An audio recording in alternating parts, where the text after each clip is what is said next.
Hello, Grumpy Old Fart here. I'm doing a family game night video of a role-playing story from years ago from a game of Recon, the role-playing game.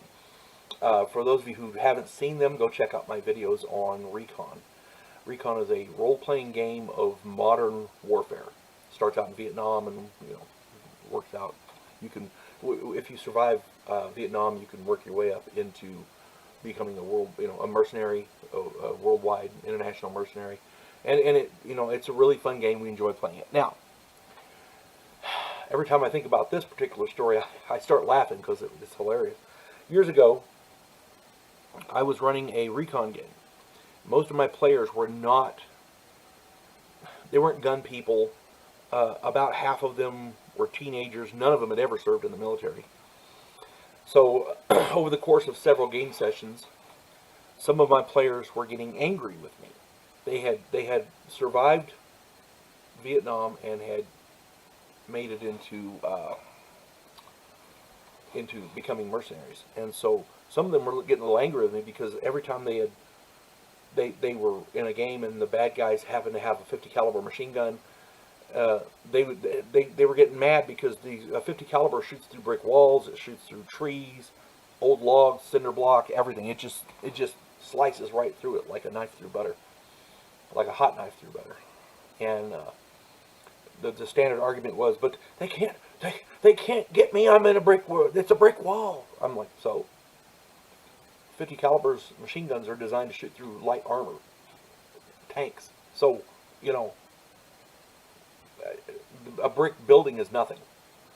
And they kept arguing, well, it's not right. He can't shoot through this wall. But yeah, he can. The only reason he hasn't hit you yet is because he can't physically see you. He's just spraying the building because he knows you're in there. Well, that's just not right. I said, I never said it was right, but it's real. When you're doing a role-playing game about modern warfare, you have to take the realism of modern warfare into it.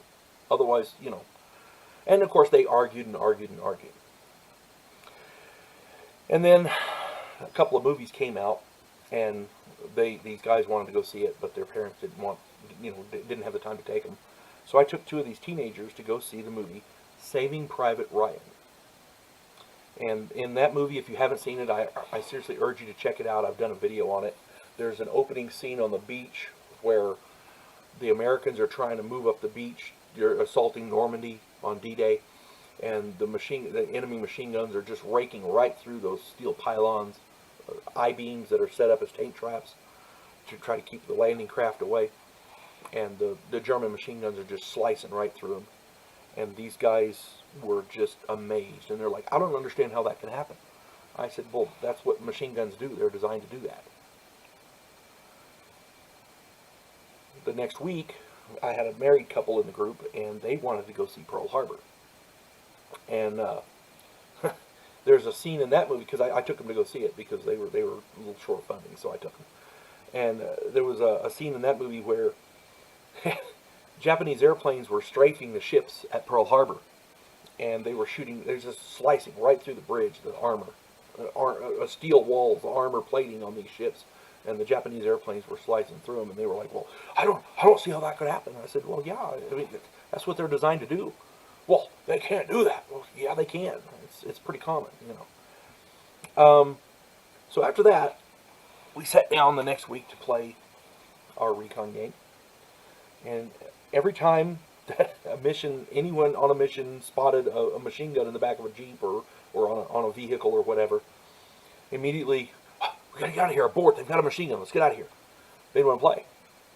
So, I keep in mind, in the middle of this campaign, the guy they were going after as mercenaries was an arms dealer. This guy had access to virtually every kind of small arm imaginable, including vehicle-mounted machine guns. So we ended up having to stop the campaign.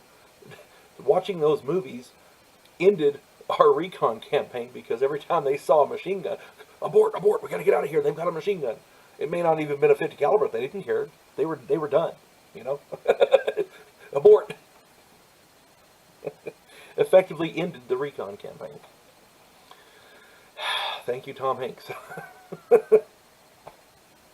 You folks have a good day. God bless one and all.